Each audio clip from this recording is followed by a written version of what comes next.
We're still here. We didn't get floated up into the sky. The rapture was predicted for this week, and it didn't happen again. But did you expect it to happen? Do you know of anyone thinking they were going off into the clouds? We want to hear from you about rapture stories and anything else supernatural. Give us a call, because the show is starting now.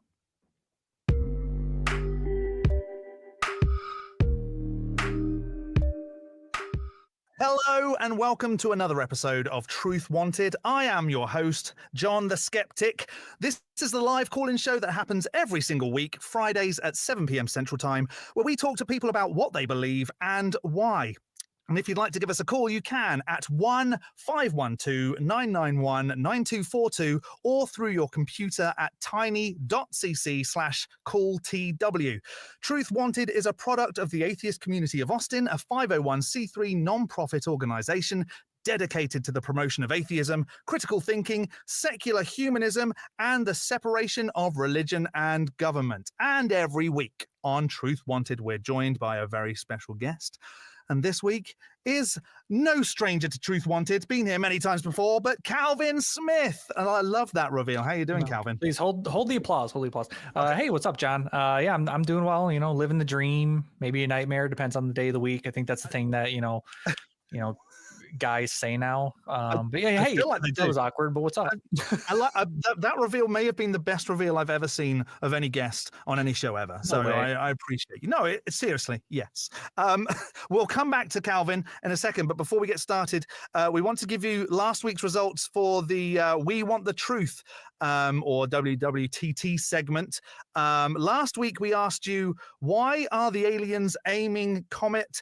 Is it 3I Atlas? 3L, I mean, it must be at us. And here are our favorite answers. Number 3, we've got Chuck Gados. Why are aliens aiming Comet 3I Atlas at us? They're here to pick up the Heaven's Gate people. They apologize if they're a little late. Love it. And number 2, also Chuck Gados, who has so many funny things to say, we have to show them more than once. Why are aliens coming or aiming Comet 3I Atlas at us? Our broadcasts of Godzilla movies convinced them that their first attempt to wipe out our dinosaurs had failed. Some of those movies are tragic. Chickens are proof that it failed. That is, you're right there.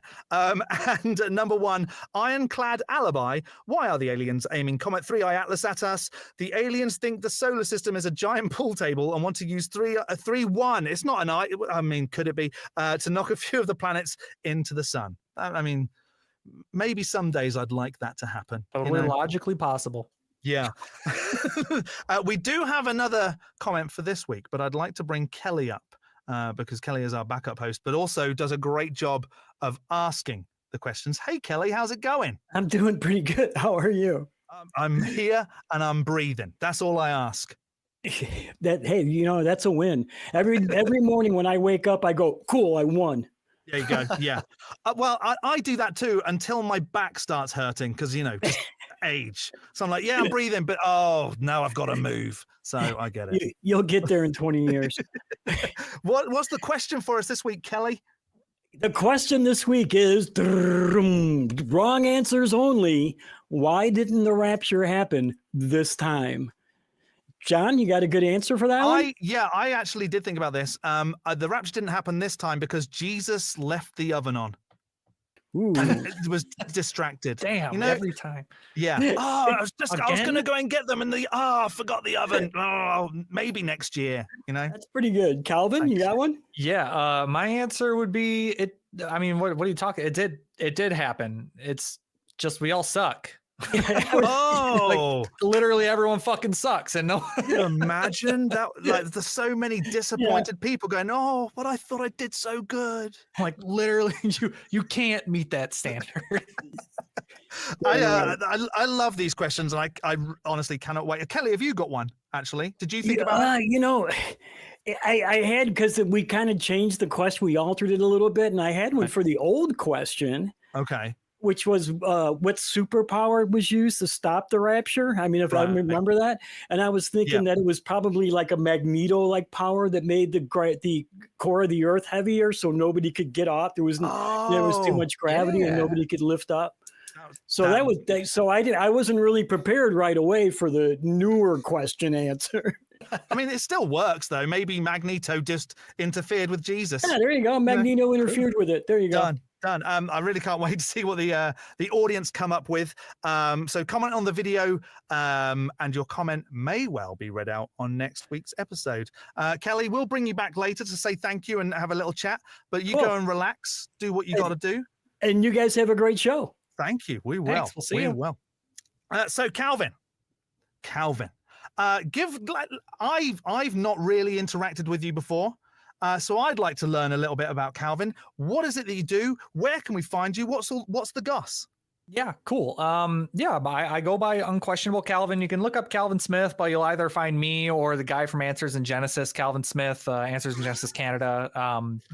So make sure you're differentiating your Calvin Smiths. I'm the more handsome one, but the more bald one as well. To be fair. I make content about what people believe, why they believe it. I go by Unquestionable Calvin because I used to do a podcast called Unquestionable with Calvin Smith, where I talk to people about things that would be, I guess you could consider unquestionable, right? Like, it's unquestionable that like gravity exists, right? Like it's just no one really questions it.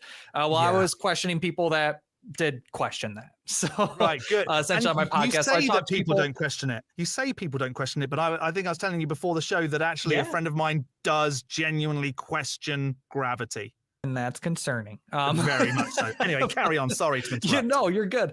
So I did my podcast for a while. People started calling me Unquestionable Calvin, just to shorten the show and to kind of put a name to the show, I guess, even though my name was already on it. So I just kind of gone by that since then. And now I more so talk to people about like religion and stuff, but I come from a more conspiratorial background where I more so believed heavily in conspiracy theories and the supernatural aspect of religion rather than I did the actual like God thing. I still was a believer in God for a short time, but I was a conspiracy theorist for like way longer than that. So wow. So now I kind of talk to people about religion and conspiracy theories. Wow. And you were deep in the conspiracy stuff. Oh yeah, I was deep in the rabbit hole. Yeah. Okay. And how did you get away from that? I could. So this is the one thing that I could thank the Bible for, because I was a Christian and a conspiracy theorist, and I came across I was realizing that a lot of the conspiracy theories that I was looking into, a lot of them pointed back to the Bible. Like flat Earth and the Dead Sea Scrolls and the flood myths, and like a lot of them were pointing back towards the Bible. So I figured, and I was kind of Christian at the time. If someone asked me what I believed, I would say I was a Christian. And so I figured, what better way to know what it says than to just read the damn book. So I picked up the Bible and I read it. By the end of it, I wasn't comfortable calling myself an atheist, but I just didn't like the things that God was saying. Right. And then I read it again, and that's where we have my annotated Bible that I show, and now I just talk to Christians about what's actually in their Bible. It's kind of my thing. That by the New Testament of the second read through, I consider myself an atheist. But I still believed in conspiracies. I still was a conspiracy theorist, so I still had that.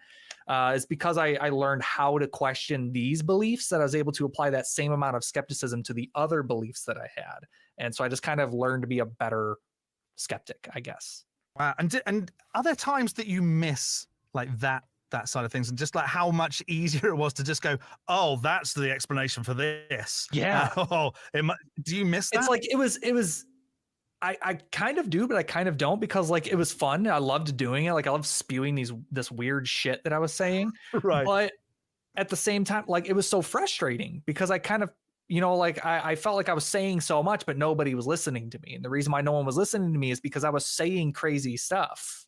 So that's why no one was listening to me, and that's why I was frustrated. So it's like I miss it, but I didn't actually have as many supporters as I guess I thought I did. Okay.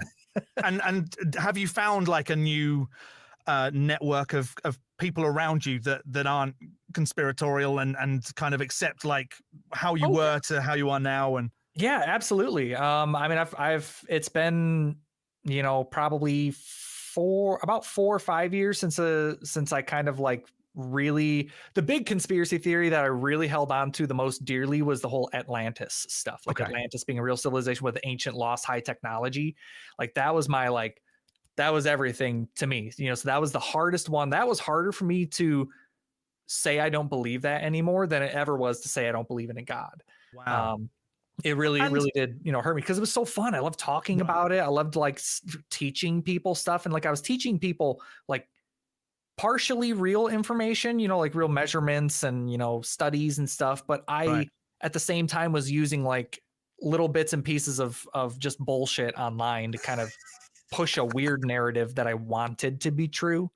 So like, yeah, I miss that. But I think that knowing the truth is more beneficial in the end than having fun with falsities. Right. And, but I mean, at the end of the day, believing in Atlantis doesn't like get you tortured for eternity, you know, or not believing in it. So out of all of them, I feel like that's probably a good one to hold on to the longest until you go, actually, maybe not.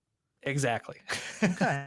Well, I find conspiracy stuff fascinating. And I know people who are still at where you were in my personal life. I didn't know those people when I lived in the UK, but I do know them now that I live in America.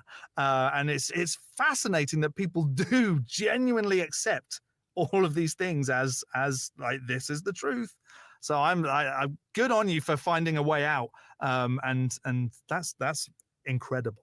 Yeah, it definitely wasn't an overnight thing. I just remember like the moment that I said like, wow, I don't think that this Atlantis stuff, this like ancient lost, I don't think that's real. Like I remember I was literally at work and I was on my lunch break at work and I was like sitting there thinking, I just was like, I just don't think that I believe this anymore. You know, after I was sitting there. So like, I remember the moment that I was like, damn. Wow. Really like crazy. a lot of people do like it's just a gradual, and then they go, oh, I think I may have been here for a while. But if you go, oh, okay, this is the moment. I remember exactly. Yeah, that's awesome. That was like the realization moment. Like maybe I didn't, you know, maybe I wasn't totally convinced of it for a while then, but yeah, that was a moment that I definitely like accepted it for sure. That's awesome. Wow. Okay. Well, fascinating stuff. And let's hope that we get some folks who have believed in conspiracies calling, or, you know, this week was the Rapture. And, you know, I am disappointed that some people I know of didn't get raptured. It would have been a far easier world to live in. So I do have a little, like, we'd like to do a truth bomb here on Truth Wanted. And I did put together a very quick something that I'm going to read out now before we get into some calls. So this week saw yet another prediction of the new main event in Christianity, the Rapture. Some folks genuinely believe that this is the end times and Jesus is going to take them off to heaven because someone somewhere had a vision that it's all coming this fall. I had to do like the movie trailer voice. This fall, the Rapture's coming. The predictions for the Rapture may seem to be coming more frequently. The first notable prophecy for the Rapture came from William Miller, an American clergyman, when he suggested that it would occur between March 21st, 1843 and March 21st, 1844, giving folks plenty of time to prepare. But did that happen? No, it did not. Miller then later changed the date to October 22nd, 1844. But did that happen? No, it didn't. These failures in predictions led to the Great Disappointment, and it seems that this is a recurring theme for believers. Next up was Harold Camping, an American doomsday prophet. You may be noticing a bit of a theme here. He suggested that September 6, 1994 would be the Rapture, but did it happen? No, it did not. So he changed the date to May 21st, 2011. But did it happen? No, it did not. Then came David Meade, an American self-proclaimed Christian numerologist that used some biblical wording and astrological alignments to conclude that the rapture would finally happen on September 23rd, 2017. But did it happen? No, it did not. That then leads us to the most recent prediction for the rapture, and thankfully it was from South Africa this time, giving the United States a break. Pastor Joshua Mlakala, I messed that up, but never mind, had a vision that went viral on social media, saying that it would be the 23rd or the 24th of September, 2025. But did it happen? No, it did not. So if we just look at those stats very quickly. Total predictions, well, there's probably tons that we just don't know about. Most likely time of year for the rapture to occur, probably the fall. There's not a lot else going on at that time of year in the Christian calendar, apparently. And the total number of people raptured, 0. There you go. That's my little truth bomb for this week. I felt like I probably could have done a better job at that, but Calvin, anything to add to that? Yeah, no, this is pretty straightforward. Guy says rapture is going to happen on X date, and X date comes and rapture doesn't happen. It's almost as if it's just not real. Almost. It sounds that way. It sounds that way. Okay, well, I think we're going to get into some calls soon. But before we do, I do need to mention our patron of the week. Every single week, we get to shout out a patron that donates through tiny.cc/patrontw for supporting the show. And this week's patron of the week is Linda Sherwood. Thank you, Linda Sherwood. And thank you to everyone else that contributes to the show. We really do appreciate it. It really helps the ACA do everything that they need to do. Okay, Calvin, we do have some calls in the queue or line. It depends on how, it depends where you're in the world. I say queue, I do apologize. First of all, we've got Michelle. Her pronouns are she, her, in New York. She thinks we maybe should get rid of all religion. Hello, Michelle. You're on with John and Calvin. Hello. How's it going? Hello. Hello, gentlemen. How are you you two doing this fine evening? Yeah, I'm doing great. How are you guys? Good. Not too bad. Yeah, I'm breathing. I said that to Kelly just before the show. I'm still breathing. Oh no, I think I said it on the show. Never mind. That's bare minimum. Yeah, That's right. good. Right. So Michelle, what have you got for us? Well, here's the question, mates. Okay, and mind you, I'm a theist, but I think we should do away with all religion. What makes you say? Why do you, a believer, feel that way? What has brought you to that conclusion? Because I see the utter danger in religion. And I see that it's kind of like Pandora's box. The last curse to leave Pandora's box and escape was hope. Okay. It gives us a false hope of an eternity. And you recognize that, but you still believe? Yeah, I'm curious. Like, you're still a believer, even though you recognize these things? Yes. What would be okay? So you believe in God, and I suppose that if we did get rid of like organized religion, you'd still believe in some kind of being, right? Just correct me if I'm wrong there.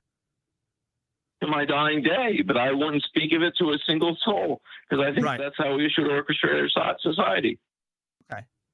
I mean, I guess okay, so I think that's more beneficial, obviously, to keep it to yourself. But at the same time, even though you think that you're keeping that to yourself, you're not. Because that belief in a God does, subconsciously influence other decisions that you make. It influences people that you vote for in office. It really does play a lot more influence into your daily life than you may even realize. Although I agree with you, I don't think that you totally get that. Yeah, I'd probably be voting for the atheist. Wow. I mean, I agree with you. I live in a place in the world where religion is very much taking over. My stepdaughter goes to a state-funded school, and even the other day they had a group come in and perform some skateboarding tricks, and then started preaching about Jesus. My stepdaughter is a non-believer, and so I'm very much with you. I do think that we kind of need to fix this and at least separate and remove it from these places. But what would you suggest, Michelle, as an alternative? Some sort of maybe liberalized. Sort of we're all one global we're all one global people, we're all one race, we're all one species, we've all got to get along, and religion is dividing us. I think if we could really get together and see that religion is the one thing that divides us all and really does poison the whole well and really keeps us from coming together as a race and a species to save our planet that we're destroying? It does seem like, and I appreciate your honesty there, where you're saying that, it should be kept to ourselves, and I appreciate that. But how could we help guide you? I don't want to stop you from believing what you believe, but how can we maybe help you with stepping away from it ever so slightly and saying, maybe if I was a non-believer, then I could help fight the fight of separating church and religion. What could we say to help you with that? To make me a non-believer? Well, I don't want to. I'd hate to force my opinions on you, because I definitely don't want to do that. But what could we do to help you almost fight the fight of separating church and religion? Would us saying, well, we don't believe in X and Y because of this, would that then help you step away from your beliefs and then go, do you know what? I want to help fight this fight and get a religion out of society. I do want to help fight the fight. I do. Okay. I know, I fight against it all the time. And I do have my level of disbelief in this God figure that I believe in. And I do have my doubts. Because, only a natural skeptic should have them. And, what are those doubts? What would you mind? Are you okay with sharing those? And I'm curious as to what God we're talking about too. Right. What did you say, Calvin? I was curious as to what God we were also talking about. I believe in a pantheon. A pantheon. I'm a modified polytheist. Huh? Can you just listen? I'm very sorry. I don't have a religious background, and I grew up as a spiritualist with a non-deity spiritualist. So if you could explain what that is for the dummies, I'd really appreciate that. Yeah, I think there ultimately has to be a God, one sole God at the top of the power chain, and then all the angels and demons and pseudo deities and stuff like that are all under perhaps my thing. I think it's Yahweh or Jehovah, whatever you want to say, the Hebrew God. So you are some sort of obscure denomination of Christianity, actually? It's not like my own little thing. I think I made it up myself. Okay. So you made your own denomination of Christianity because you didn't like the things it's not God was saying? Denomination. It's just like my whole spin. Okay. Denomination. And so, just for funsies, just because this is essentially what we love doing the most, how could you convince us that is the right way to believe? I wouldn't want to, because I don't think anyone should believe. But I want to know. Right. We're gonna have to put in some severe laws. We're gonna have to have a whole book burning, and we're gonna have to burn some books, a whole bunch of Bibles, the Korans, everything. Have to have a whole new. It's gonna have to be dystopian for a while. See, the thing is the point of you calling into the show, I thought would be to convince us, because that's the thing is that if you believe that this God or multiple gods or whatever exists, I want to know whether that's true or not. I'm sure John does as well. So I mean, if you're claiming that this thing is real and exists, I want to know about it. So that's why we kind of are asking for it. So why do you believe that? What is holding you to that belief? A better society had you not already known about God to begin with, and have been so indoctrinated to the fact that there are no gods, and we got that down pat with little kitty bows, that you've never even questioned it, and you're just an atheist when you start out. You're an atheist when you start out, but I'd like to see a society where we're atheists all throughout.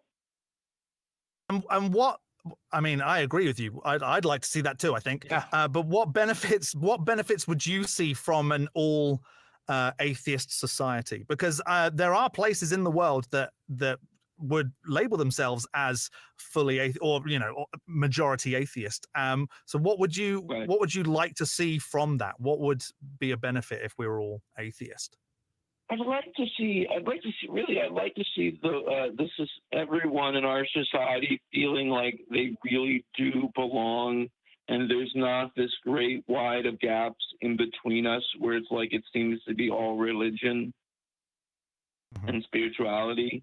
But we really get down to the nitty gritty and say, hey, listen, we're all humans, and we really need to pull our sleeves up and really start to care for each other and help each other out, because we are all we've got. Because God is not going to help us out. Do you believe in an afterlife? Would have already. Do you believe in an afterlife, Michelle?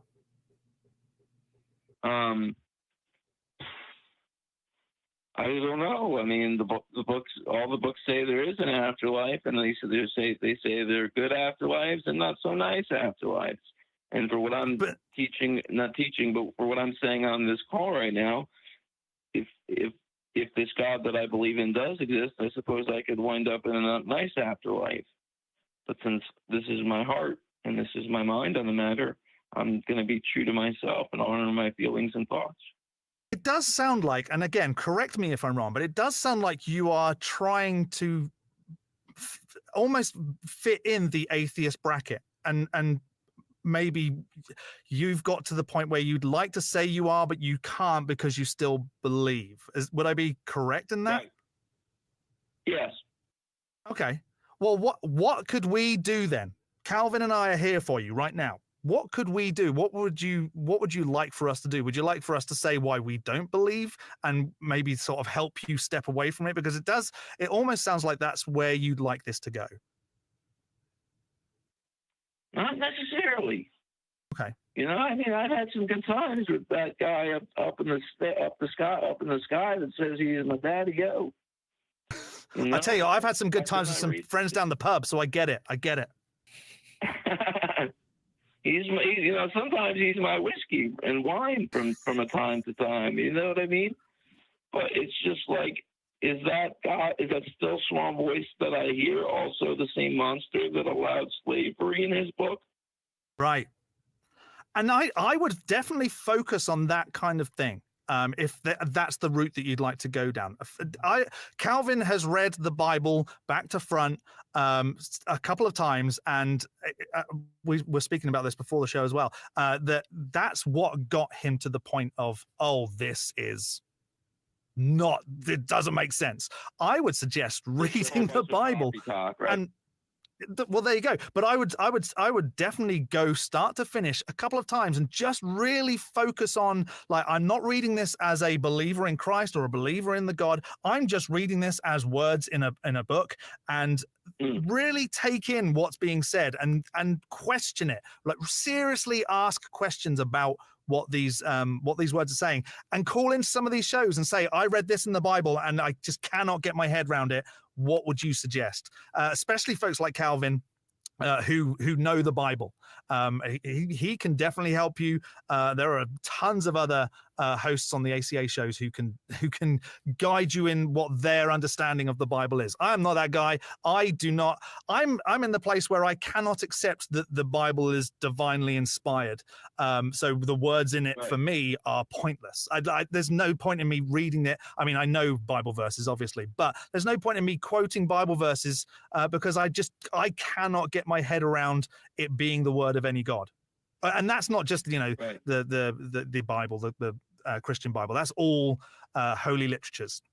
There's nothing outside of these works that would suggest that they are written by or divinely inspired by gods.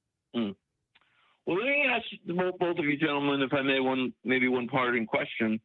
Do the both of you think that that I would be better on the side of atheism if I went that route, because I'd be a better and more equipped fighter in atheist if I became an atheist, like for the destroying and dismantling of all religion?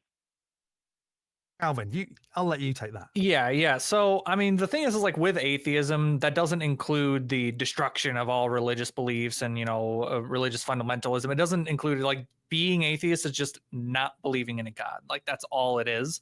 So, I'm not one to give like medical advice or really much advice at all. I'm just not an advice guy. But so I can't really say for sure if like atheism is going to be like best for you or not, because I don't know you. I don't know who you are. I don't know I have never heard of you outside of this first phone call. So like, I can't say for sure if that's the best thing for you. I would say that I think that religion is very beneficial to some people and it's very, non-beneficial to other people. And same goes with atheism, not believing in a God. Some people take it much easier and some people don't. And it actually makes their life much harder, so I can't really say for sure. I will say that I think, my personal opinion, I think that it is better to believe in things that are true, even if it hurts your feelings, even if you're not comfortable with it, even if you don't like it, right? It's more beneficial for you to know the truth, right? Than to be happy believing in falsities. That's kind of my whole thing, is that I was believing in conspiracy theories because it made me happy. It made me excited. It was fun. It was cool. I loved it. I thought it was super interesting. But then I realized that although it was interesting and cool to talk about, it wasn't like actually true. And I've kind of, been able to look at things through a different light because of that. Right. And I would also say that it all depends on who and what you're around as well, because being an out atheist can dramatically change your life negatively in the USA, which is what I've discovered. I've been an atheist my entire life, and in the UK, it was very easy to be atheist because the majority of people are, if they are believers, like you said earlier, it's very inside, they keep it to themselves, but those who don't believe are very vocal about not believing. Here in the USA, it is a completely different story. And when folks found out that I was an out atheist, lost friends, lost employment, it became not scary to go out, but I just didn't want to leave the house because people knew that I was an atheist, and there was judgment there. So if you're okay with that, and years have passed since all of my stuff has happened, now I'm in a place where I just do not care what people think, and I actively do fight the non-religious fight and say there shouldn't be religion in schools. And, we do all that we can with my stepdaughter's school with taking religion out. So you really have to think about how it's going to affect your life personally. It's great. It is great if you can say, I'm a non-believer, and I welcome people in around me who are also non-believers, and they use me now as a safe space to talk about their non-belief, but they're not out to their families. If you could get there, great, but I really would seriously consider how you would, if you were to step away from religion, how you would go about it privately. Well, gentlemen, thank you both for taking my call, and it was a great discussion. And John, I will take a look at read the Bible a couple of times and look more of it as literature. I think that's a great idea, and just dive into it. Do a deep, good old objective Dan deep dive. Do it, and we're I'm on every now and then. And Kelly's here. Calvin will be back, I'm sure. Call us if we're on. Give us a call and let us know how it's going. It'll be great to hear like an update of how you're getting on. Yeah, definitely. Yeah. Okay. Well, it was great to speak to you, Michelle. Have a good evening. Yeah, thanks, Michelle. You too. Appreciate it. Yep. Take care. Yep. Bye. That was a nice call. That was a very nice call. Good, I like calls like that. Call. It was cool. Yeah, right. We just genuine conversation about this sort of stuff just really fills my boots. I love it. Okay, so we're gonna get to. I just made a saying up. I don't know. We will get back to some more calls. We do have spaces in the queue, but we do have calls lined up as well. So we'll get to those in a second. But do have to make some announcements, Calvin. So just relax for a second because I'm going to get into this. You can join our weekly watch parties at the Free Thought Library on Sunday Sundays for live viewings of Talk Heathen and the Atheist Experience every Sunday. Doors open at 11, and it's great, a great place for building a community. So if you're local, come on down.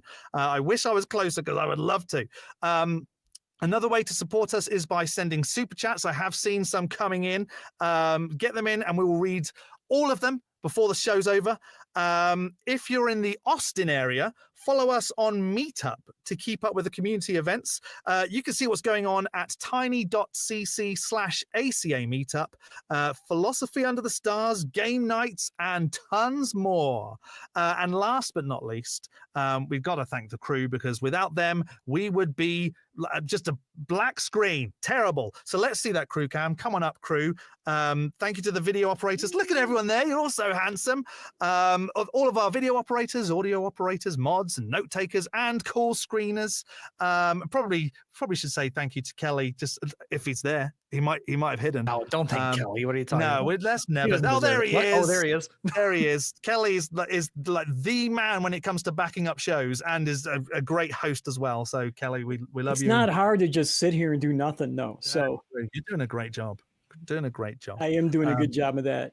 we do appreciate you. Just thought we'd share that. But we'll call you back towards the end of the show. We've got more calls to get to, Kelly. You're gonna love this one.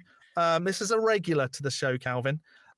Jon from Canada is here to talk with us.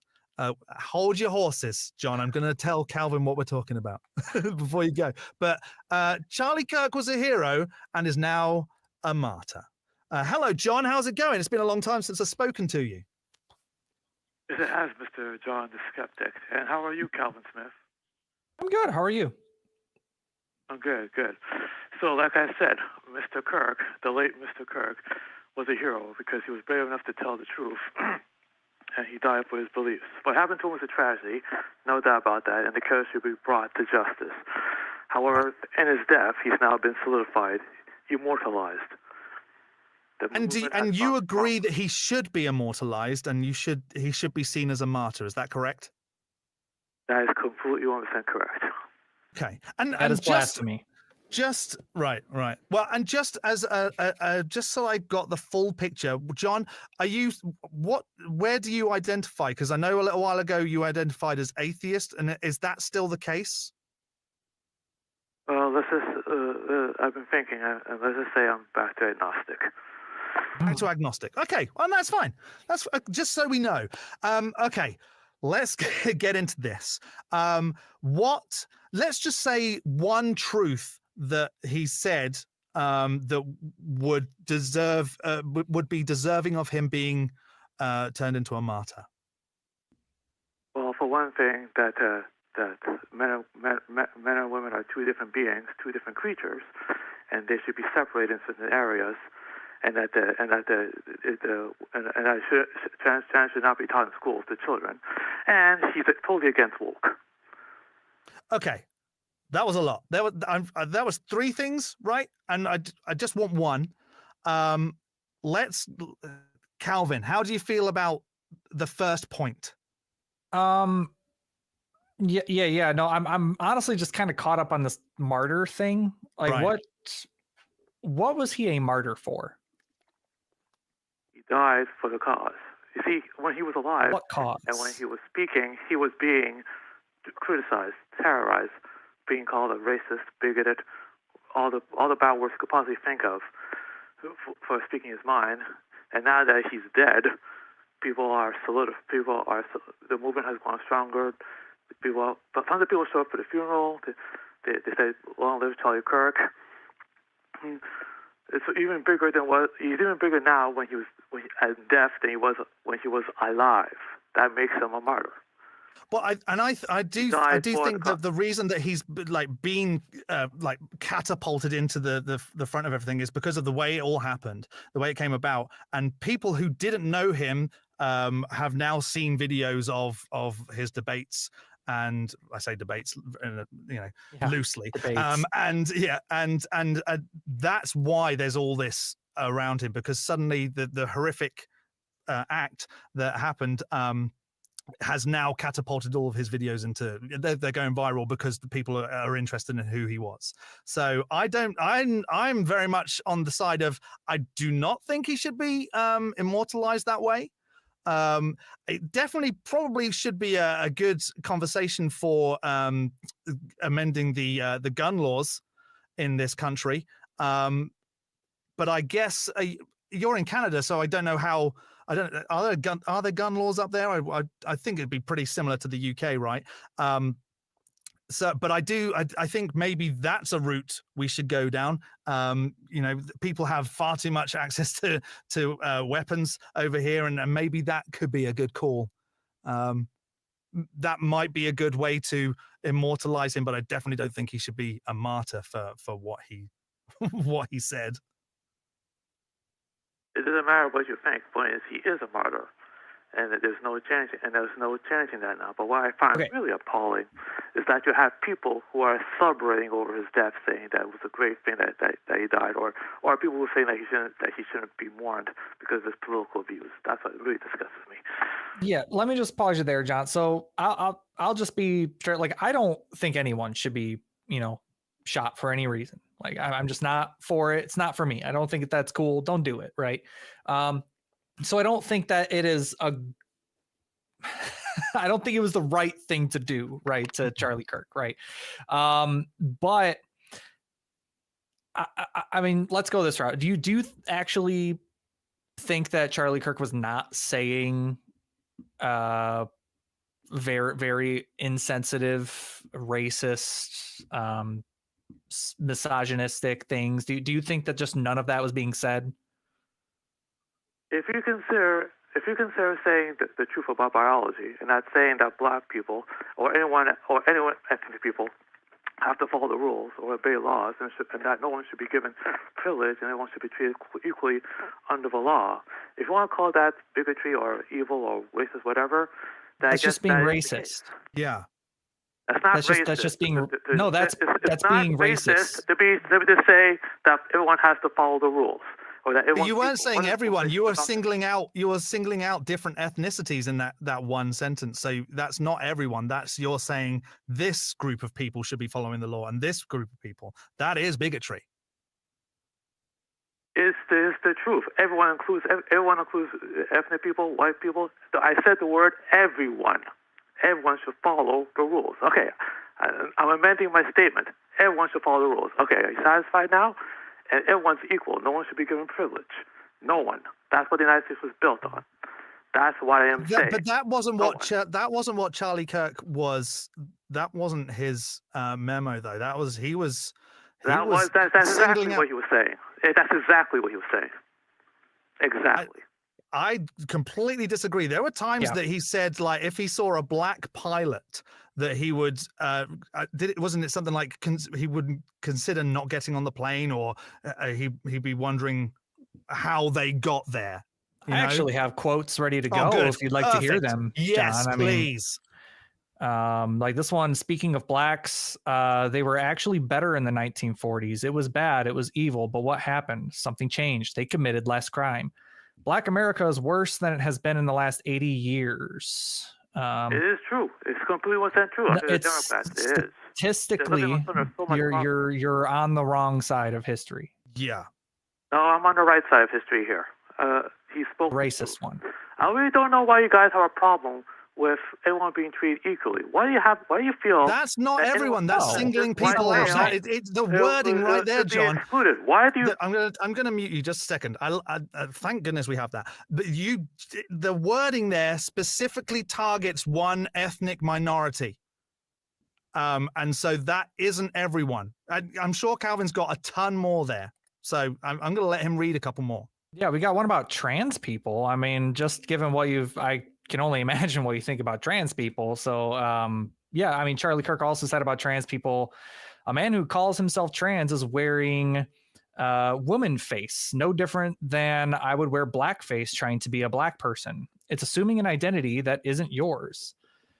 What else is there? I think it's worth it to have a cost of, unfortunately, some gun deaths every single year so that we can have the Second Amendment. So He literally died by those words that he said. So why are you so up in arms about this guy and not about the school shooting that happened the same day? There's also, I've got a couple children. Thank goodness for the crew helping out here, because we've got some others here. Happening all the time in urban America. Prowling blacks go around for fun to go target white people. That's a fact. It's happening more and more. If I'm dealing with somebody in customer service who's a moronic black woman, I wonder is she there because of her excellence, or is she there because of affirmative action? So there's just a couple more for you, John. Okay, first of all, everything you said was true, because if someone's being hired for a position simply based on their skin color, that is wrong. But even if Charlie Kirk was the most racist, bigoted person you think he is, he still did not deserve to be murdered down like this. I said that. We're not denying that. We're with you there. I don't think anybody deserves to be shot in the neck. No, not a chance. I'm with you there. Good. I'm glad we agree. Great. Doesn't mean that the things that he said, like being taken out that way, does not eradicate all of the hateful things that have been said. His widow stood on stage in tears and actually forgave the man who shot him. I cannot think of any other faith that would lead to that. And to call the right hateful after seeing that is just stupid. Are you saying that only Christianity is the only religion that forgives people? Yeah. Because I'm pretty certain all religions will promote that. But Christianity is the only one that really makes a difference. But the point is, it happened. She doesn't hold any ill malice towards the man who murdered her husband. So what? Yeah.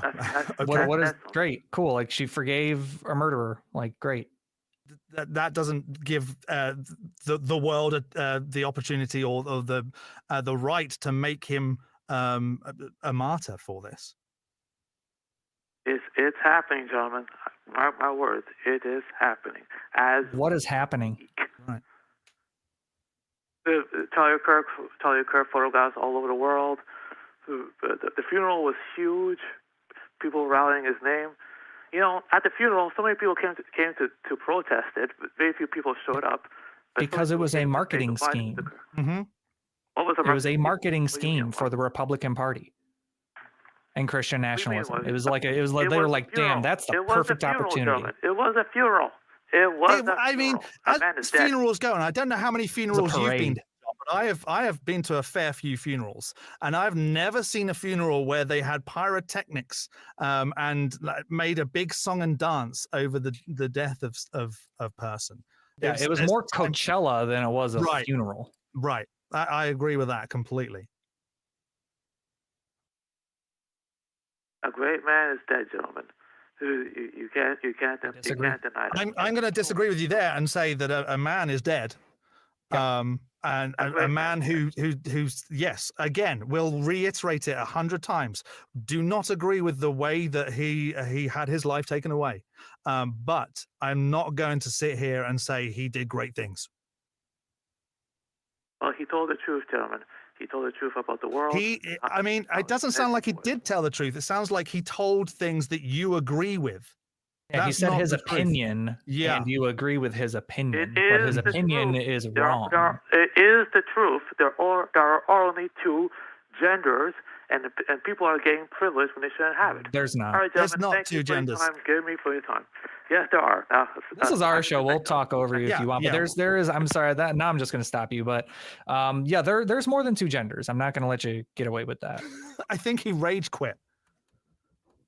That was John rage quitting. Yeah, there are only two genders. Bye, gentlemen. The end. And Goodbye. I feel like we were making some real progress with. But then he started to get super racist, and I just wasn't. I meant before today. I went before today. That's where I draw the line. Yeah, it's there's no space for that kind of thinking, and as long as people are trying to make this man a martyr, I will do all I can to say, no, you're wrong. I feel like Calvin probably would do the same.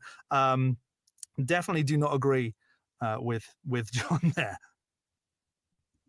Just ridiculous. Sorry if that was hard for people to listen to, and I apologize for mentioning things we probably shouldn't have mentioned on the show. We will endeavor to stick clear of that from now on. Right, we've still got some space in the queues.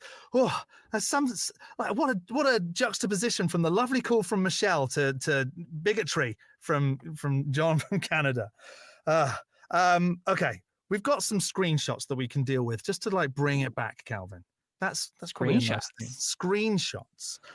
So crew, get ready, because I'm going to talk about the first screenshot. Why are you people pushing your atheist ideas onto people? Look at that horrible face. Not everyone, for those that are listening, not watching, there's a picture of me with an even longer beard that I haven't shaved. I look terrible. Not everyone wants to hear it. I will never understand why people try to push their agenda on others. And I was just talking about LGBTQ acceptance. So how do you feel like as a group that we push our agenda and understanding on people, Calvin? No.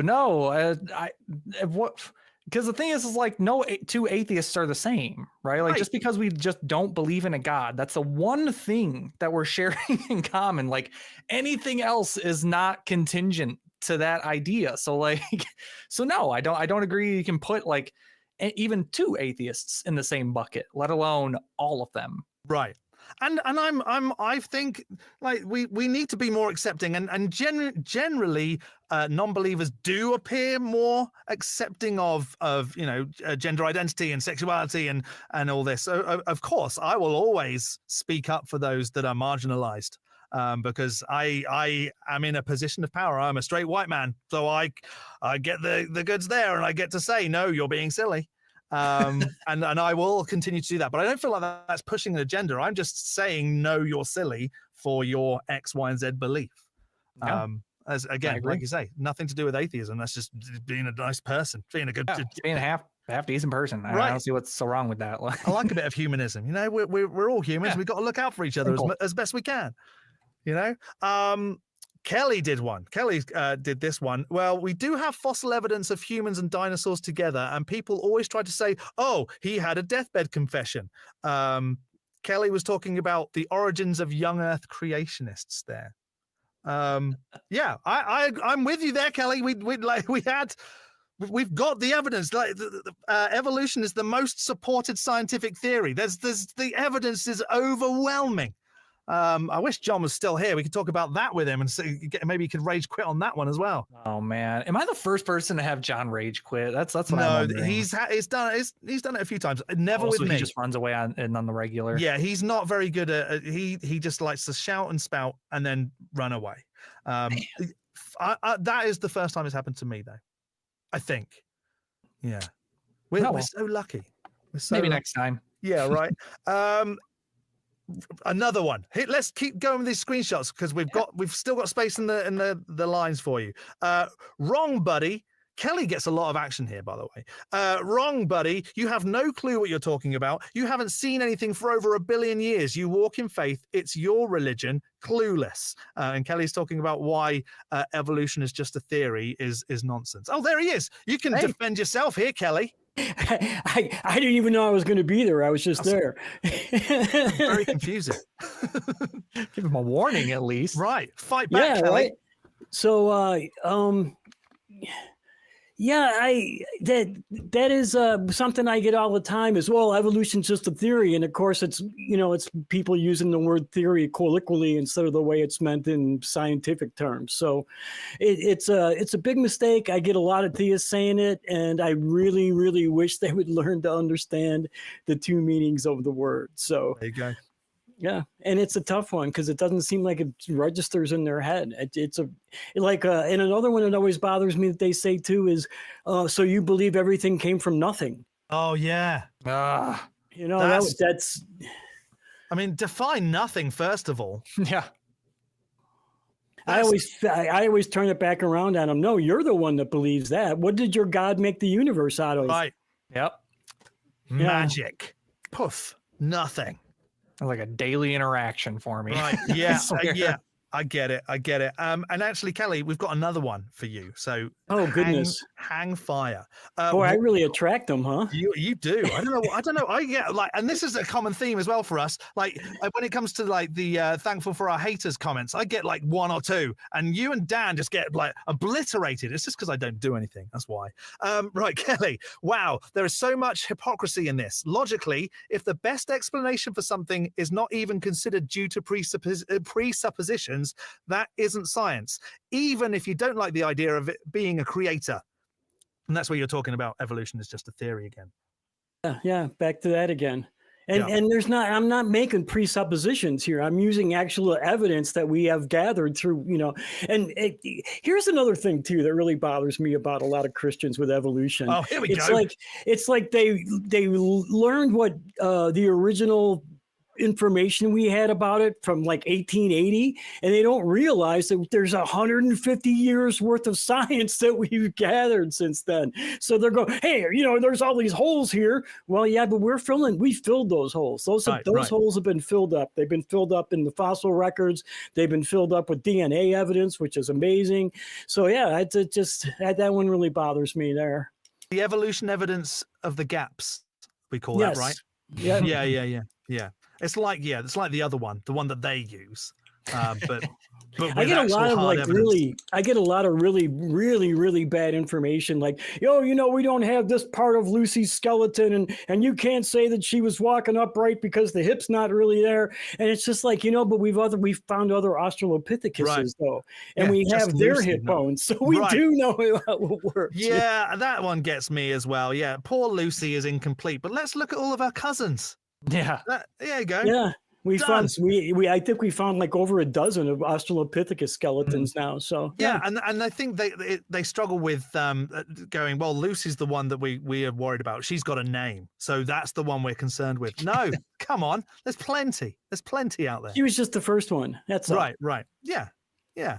And we've seen a model of the creationist version of Lucy at the Creation Museum here. We did. We've seen that before. It's so funny. It's absolutely bizarre.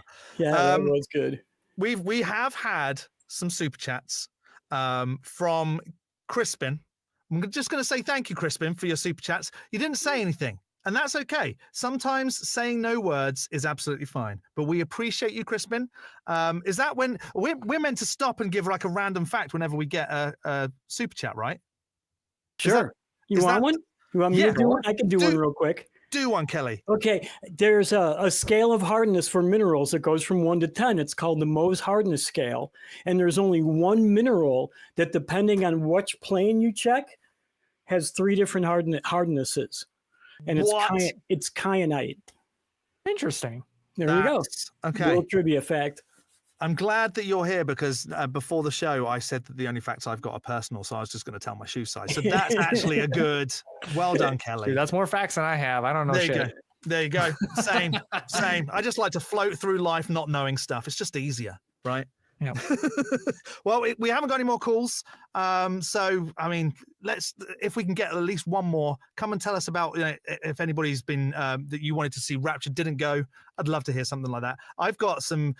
There's a guy, I'm going to tell a story now that I would have loved to have seen Raptured. I was fired from a job because of his bigoted beliefs and me speaking up about them and saying this is wrong and I don't think you should be involved in this. I am very disappointed that he was not raptured this week.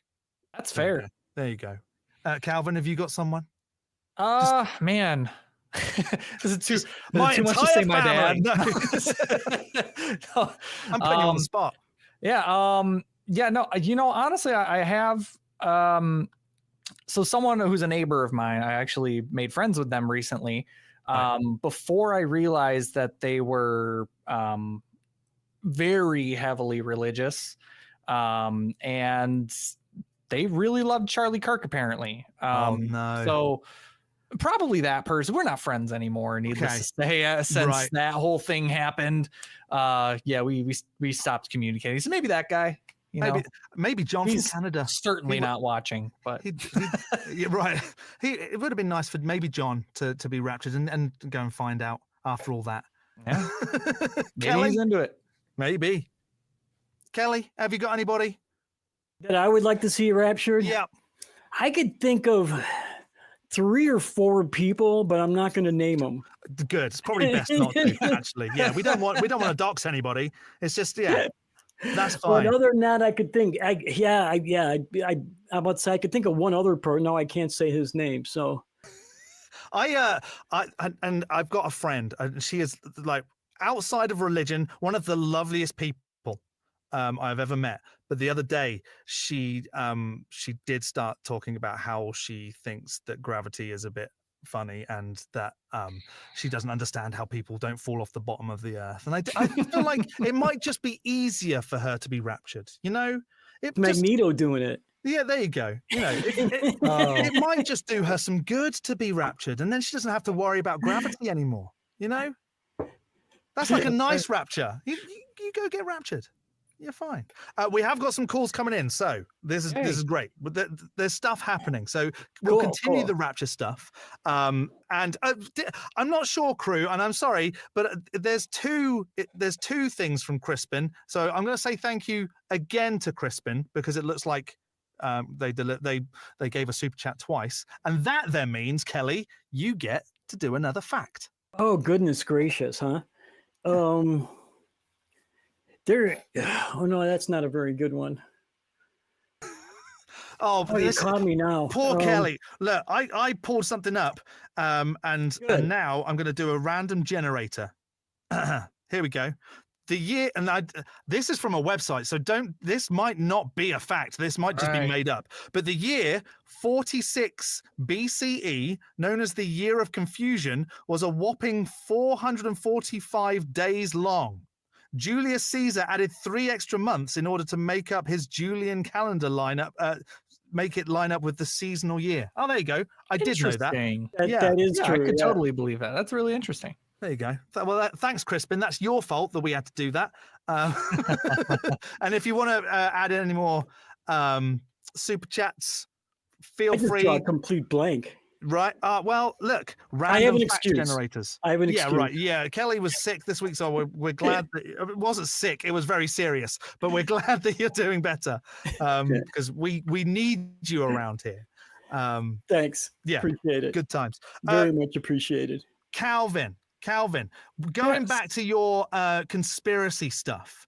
What other than the Atlantis one? What would you say was like the one that you are most fixated on? He's got his time. Yeah, somebody in the chat wanted to see it. Oh, that's sweet. Oh, there you go. Oh, I love that. No, the conspiracy, I think I was outside of that one. I was really interested in I mean, a lot of them honestly kind of go back to Atlantis, but I mean, there's like, oh man, I guess you could just say straight up aliens, you know, the government having alien technology, hiding alien technology, using it. You know, that was one that I also held on to really strongly. Bob Lazar was I don't know if you're familiar with Bob Lazar, but he is a UFO guy. Like if you know about the UFO community, you probably have heard of Bob Lazar. I have actually bought things from Bob. I've actually bought things from Bob Lazar because he also deals in radioactives. I don't know if you knew that. Yeah, he's actually got like a little science shop here in Michigan. Actually, wow. I haven't been there before, but yeah, that was probably the main one because you know, I didn't have an explanation for UFOs, so instead of just calling them unidentified flying objects, I tried to identify them as alien craft. Got it. I got it. Exactly. And actually, obviously alien. Right. And I feel like actually I probably did have a moment in my life where I was like, oh, aliens, oh, they're visiting. Oh, when I was a lot younger.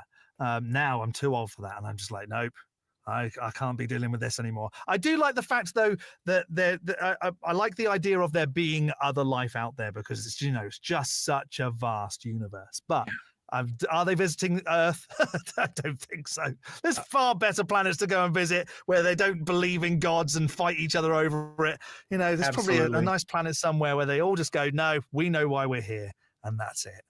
Exactly. No, it's fun. My wife is actually in the chat, and she mentioned the Beast of Gévaudan in the chat, which I don't know if you guys are familiar with that whole thing. I am. There's this like conspiracy that there was like a literal like monster basically that was in France and off the coast of Gévaudan, France, and was literally eating people. And like there was tons and tons and tons of documentation on this. It was like an actual thing. There was something going around eating, like attacking people in France, and they like didn't know what it was. But you know, I did a whole podcast on it once upon a time, and I came to the conclusion through whatever evidence, you know, I was going through, that it almost certainly was like a conserved animal, because people in that area of France, you know, they had quite a bit of money, and so they would frequently go to other countries and take, you know, animals from the wild, like lions and hyenas and stuff. And it's almost certainly that one of these people's lions just got loose, and these people in France didn't know what lions were. Because they didn't live there. Yeah. I actually heard. So, yeah, so it was just or a hyena, even like people think that was like a hyena or something. I heard a theory about a hyena. There's like myths that it was cackling at them and stuff as it was tearing them apart and stuff. Oh my So I'm like, oh, it's a hyena, you know, like so that's kind of cool. Wow. I've missed out on a whole other side of the world, not knowing about any of this stuff. They did a movie about the beast of Gévaudan, didn't they? Really? There's like beasts everywhere though. There was a beast of Bodmin Moor where there was like a black panther. Cat. Yeah, but it may have just been like a large black cat. And you know how far away things are and how you perceive things. I don't know. But anyway, Kelly, we're going to let you go for a second because we've got a call that we'd like to take. Good luck, now. So thanks for joining us.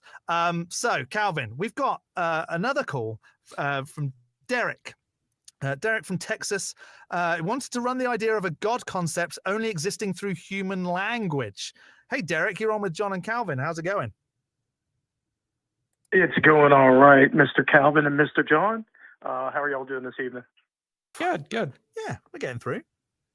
What have you got for us? All right.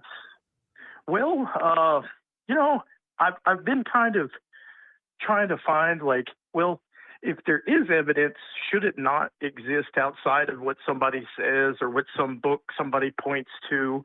Why is it always something along those lines and never something that is real that points to this notion of there being a God? So just to preface that with, I'm a hard atheist.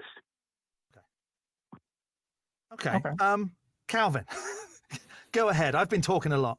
Yeah, no, man, you think you've been talking? I feel like I've been talking a lot, but yeah, no, I guess I kind of like agree with you that like gods only exist through like human language. I guess I kind of agree with that because like, you know, as far as we know, animals aren't conversing amongst themselves about like a God or, you know, Jesus or anything like that.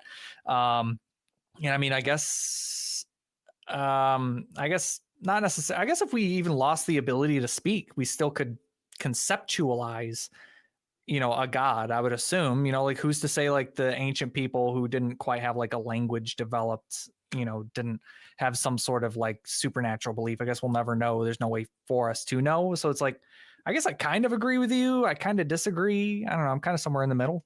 Yeah, I think I'm with you. Like, if we didn't have a language, if there was no way of us to communicate, then well, first of all, we wouldn't be as advanced as we are. But yeah, how would we, like maybe one creature, one human creature that was nonverbal thought, oh, maybe this is why, but there's no way they could communicate that to anybody else. And it would save a heck of a lot of problems.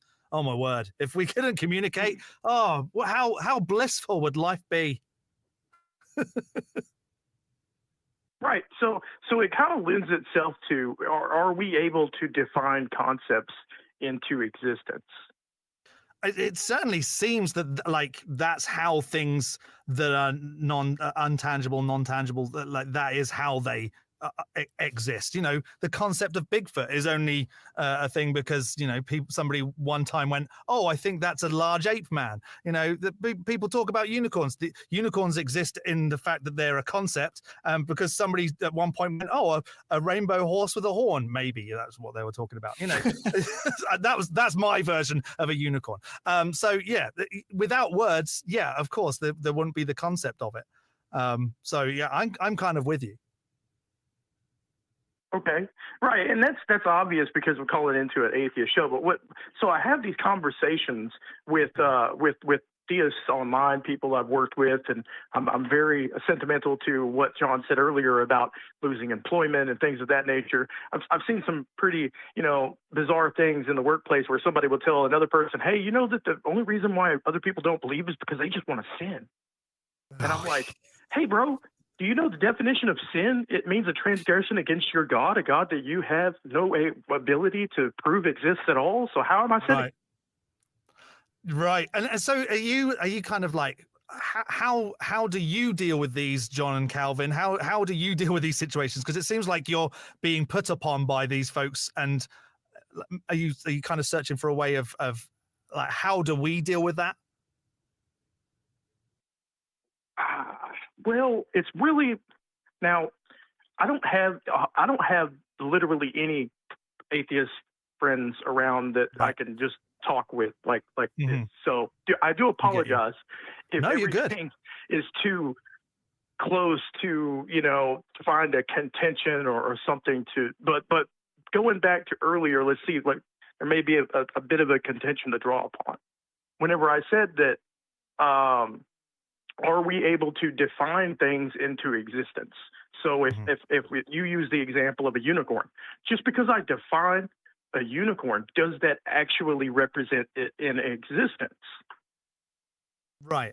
And I no, because everybody can conceive of slightly different things, and our brains are not linked. There's no way that the idea of, let's just make up something now, like a purple penguin that builds houses with toothpicks. The image that I have in my head right now may be completely different to the image you have. What shade of purple? What how big a penguin is it? What species of penguin? What length toothpicks is it using? There is no way that we could all agree on this concept, and that's why I find it difficult when people say, yes, but I know my God exists because this is what I think of it, and I struggle there. What about you, Calvin? What do you Yeah, think? I mean, I would agree with that. Like, just because you can define it, very well, even if you were to write a whole book on, purple penguins or whatever, that still doesn't like make it real. There's a difference between a brain state and tangible reality. And I'm more focused on like the cold hard evidence for believing in something rather than just being able to conceptualize something, like someone coming up to me and telling me that a pink unicorn, popped up on their bedside last night, or substitute that for Jesus even. Like I'm not going to believe that. That doesn't make it real. Doesn't mean it happened. I need something to be able to, demonstrate here. Okay, so what is the disconnect between a theistically minded person versus a person who would rather ground their beliefs into something that is experimental or able to be experimented on or observable, testable, repeatable, these kinds of things? What is the major disconnect there that you guys can explain?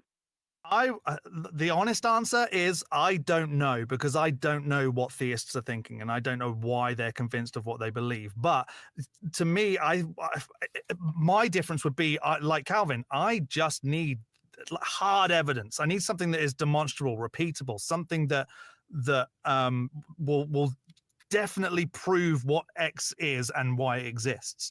And I think, like, my mother-in-law is a devout believer, and she doesn't care about the evidence side of things. It just gives her like a good feeling. It gives her comfort believing these things, and I think that's okay for her.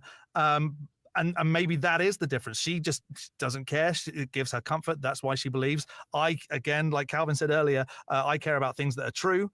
And that's why I don't accept the evidence that's presented for the existence of gods and all the theistic beliefs, if that helps. Understood. Yeah, no. Well, it draws back to these conversations I have. I've got a very active in the Baptist church friend. We go play pool every now and again. Like I said, I used to work with him. I've since gotten a better job, moved on a little bit. But anyway, we still have these conversations that are just knockdown, drag out disagreements, and to subvert any kind of presentation that I put forward, that he doesn't actually possess any kind of truth to his claims, that he's just merely asserting that they're truth. How, like, is there any kind of like advice or reason or rationality that I mean, I know that you guys do this for show, so I'm looking for a little insight and help. Sure.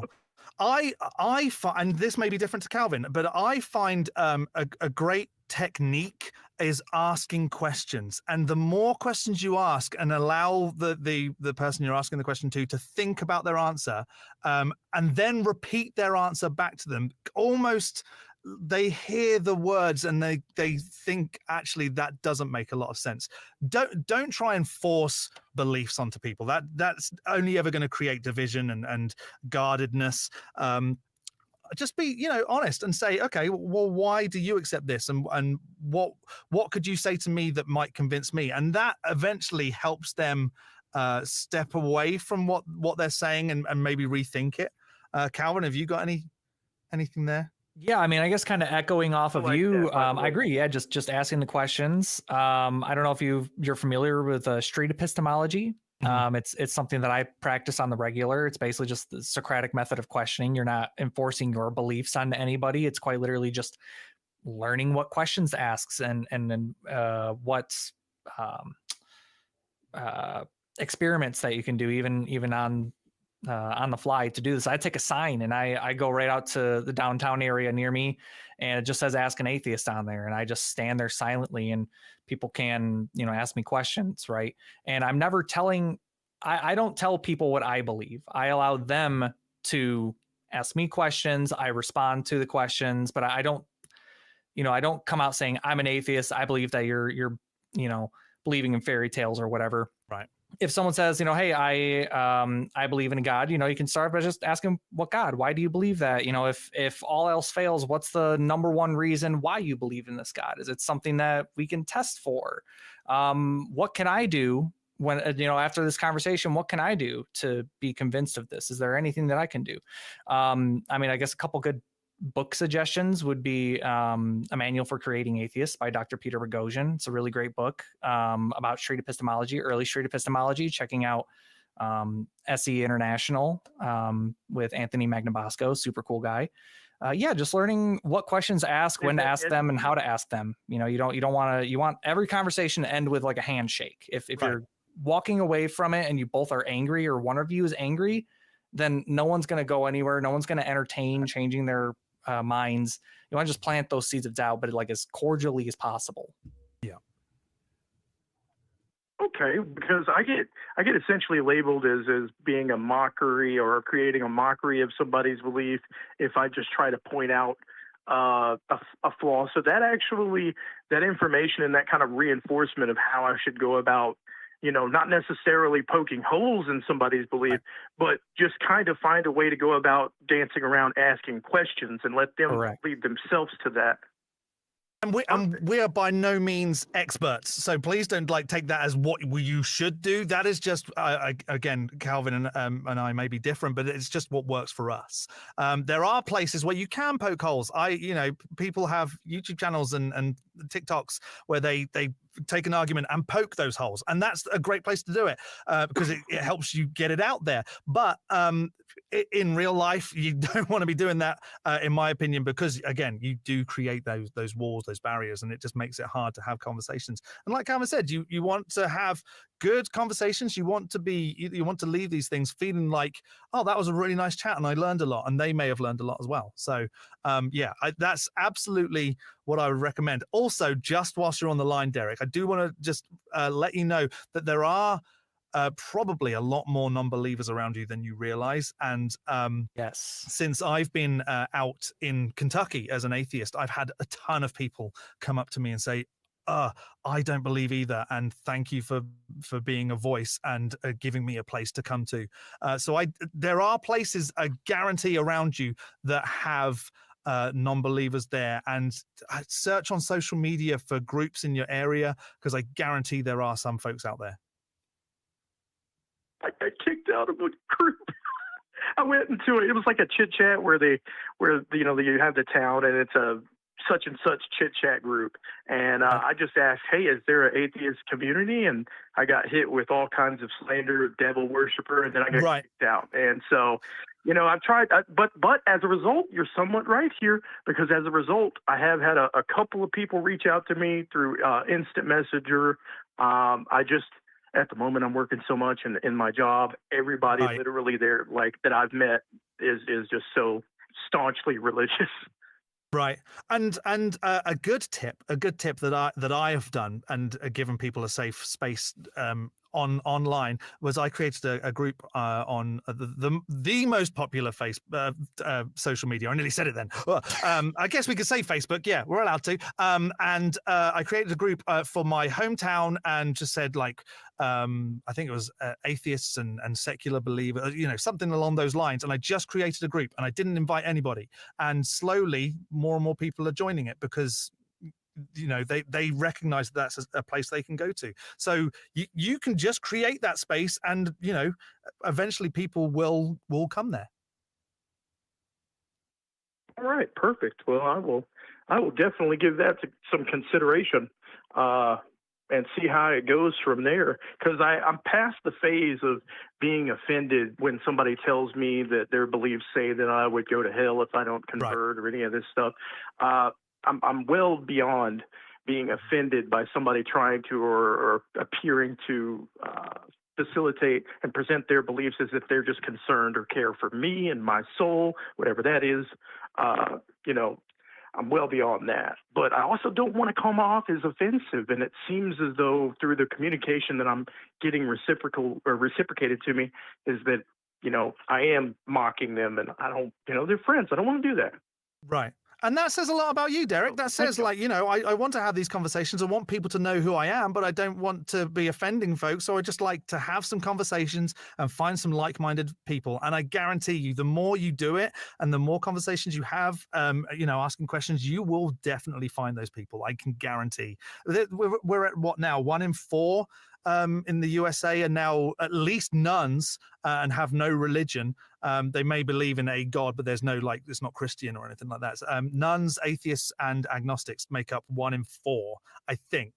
That's the stat. Is that right, Calvin? It's around that, right? That sounds about right. You know, I don't know the statistic off the top of my head, but that sounds right. So just keep searching, Derek. And also, you know, we're here. There are shows for you to call into, and you never know. There might be a guest on sometime that's in the same state as you that might well be, you know, just down the road, and you can start, you know, conversing with them and hanging out and you know, at least make a friend that way. But there are tons of people in the chats in these shows as well. Just speak to folks. You know, I'm in this state. Anybody around that I could, like, message and chat to? There's tons of social media that you could, you know, meet folks on. So I believe in you, Derek. I think that there's definitely some folks out there that think just like you, that are just waiting to meet you. All right. Well, gentlemen, I thank you for your call show tonight. I wasn't even planning on calling into anywhere or doing anything. But this is Glad you did. definitely one of my premier and favorite shows to watch and listen to. So I jumped in as soon as y'all started, and I'm going to be here until y'all end it tonight. Hopefully I'm not your last call. No, well, we've reached the end of the show, actually. So, Derek, you are the last call, and you're a great, what a lovely note to end on. It's been perfect. This is like the exact kind of, like I was saying to Calvin earlier, this is the exact kind of call I like, just a nice conversation where we can just hammer some stuff out and have a good time. So we appreciate you very much. Yeah, super cool. Thank you, Derek. All right, well, I'll catch you guys next time. If not in a call, I'll be in the chat and doing what you guys have recommended, and, you know, seeing how those shoes fit. And if there's any updates, I'll let y'all know. Good luck. Awesome. And yeah, do let us know. We're right here for it. So you take care. Cheers, Derek. See ya. All right. Cheers. There we go. I said cheers because I'm British. I'm so sorry. That's fine. Come on. He said it back, so it's okay. So right, there you go. We've reached the end of the show.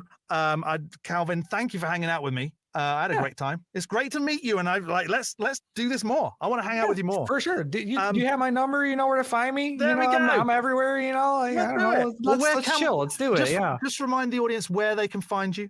Yeah. I mean, everyone can find most of my stuff is on TikTok. You just type in Unquestionable Calvin. Pretty much any social media platform. Hey, there's me on the screen. Hey, look at that. There's my link tree there. You know, you click on my link tree anywhere on any of my social medias: Facebook, Instagram, Twitch. You name it. I'm probably on there somewhere. YouTube, of course. Just look up Unquestionable Calvin. Find my bio. You find my link tree, and there's links to everything that I do. Unquestionably, he will be there.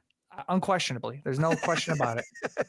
And we've got to bring up the man who's just always around at the ACA. Bring up Kelly, just to say there he is. Just again, thank you for helping out tonight. I don't know if that's a compliment. I'm like just lurking He's around. Waiting for your It's turn. all on the delivery. I just like he's always there. He's having a great time. He's the last one picked for the dodgeball team. Right. Did you have a favorite call tonight? Yeah, I really liked Derek's call. That was really awesome.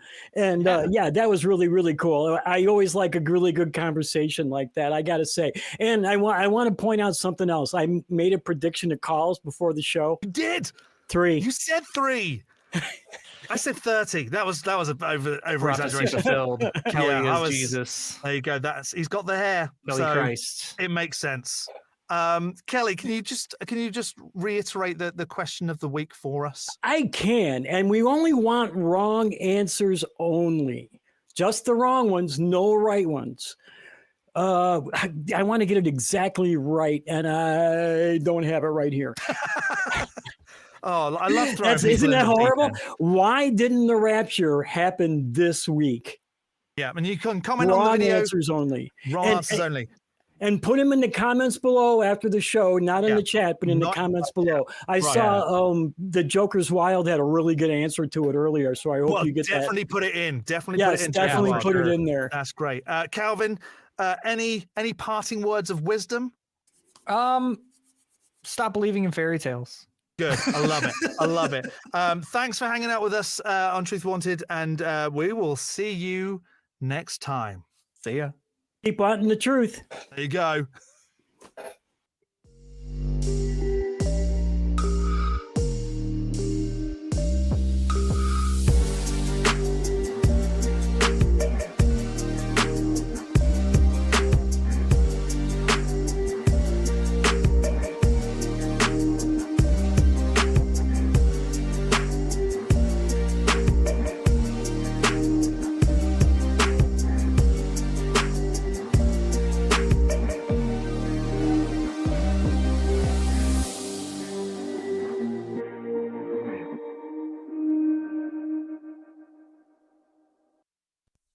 Watch the non-profits and join the hosts in the live chat. Visit tiny.cc/ytnp.